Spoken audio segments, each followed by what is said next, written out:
Reminding himself to unclench his jaw, Tyson cleared his throat. "That's right. He's my son."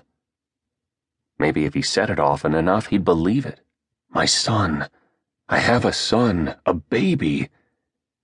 He had a paternity test to prove it, along with a stack of canceled checks he'd given the child's mother as a result.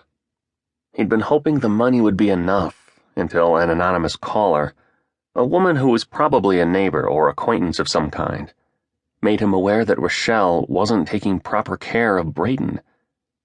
Then he'd been forced to hire a private investigator to take a closer look, and ultimately, to make a life-changing decision. He'd seen his son for the first time only 2 days ago, when he took over as primary caregiver. Stifling a groan at the tremendous responsibility behind primary caregiver, he rubbed his face. It was all so damned ironic. There wasn't another member of the Stingrays more religious about avoiding the groupies that congregated wherever the team went. But Rochelle hadn't been a groupie. She'd been a down-on-her-luck waitress without a place to stay, and he'd felt sorry for her. The pencil in Tyson's hand snapped in two, which caused Ms. Brown's eyes to widen. He tried to smile. It probably came across more like a pained grimace. He didn't feel particularly light-hearted these days. After the injury that had benched him last year, he was hanging on to his football career by his fingernails. Grandpa Garnier, his father's father and a central figure in his life, had just died. He had a baby he didn't want or know how to care for, and he had the media hounding him at every turn. Would he sign for another 2 years with the Los Angeles Stingrays? Or would he move to another team when he became a free agent at the end of the season? How was he handling his grandfather's death? Would his grief hurt his ability to play? Was his knee fully healed? Was he considering an early retirement? Who'd watch his baby once the season was underway? Would Braden travel with him? Even the details of the arrangement he'd made with Rochelle had been splashed across newspapers all over the country.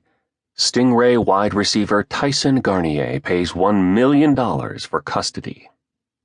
Who the hell told the press? He wondered. It had to have been Rochelle. She loved the attention. Which was a whole other issue, one he'd have to deal with later. He'd headed for the hills the day he saw that headline, hoping to disappear and regroup before the paparazzi could surround his Malibu home in an attempt to get a picture of him caring for his $1 million baby. "You realize I won't be here long, that the job is only temporary?" he asked, struggling to stay focused on the interview. He'd been up most of the night, pacing with a crying Braden, and hadn't had the chance to shower or shave.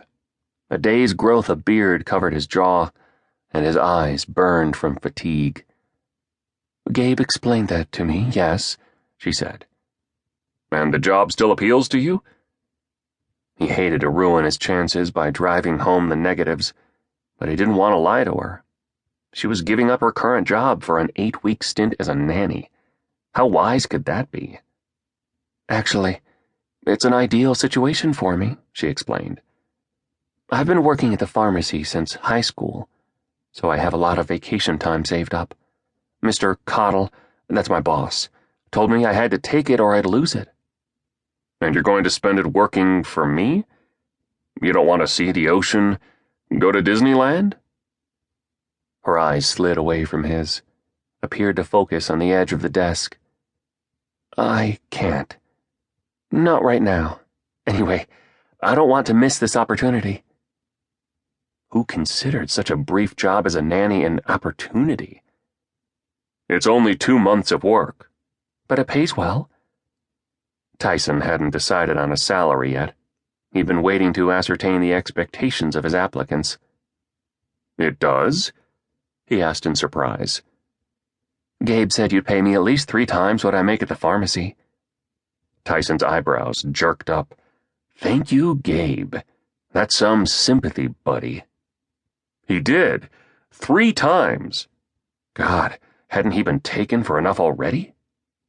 She twisted the handle of her worn leather purse.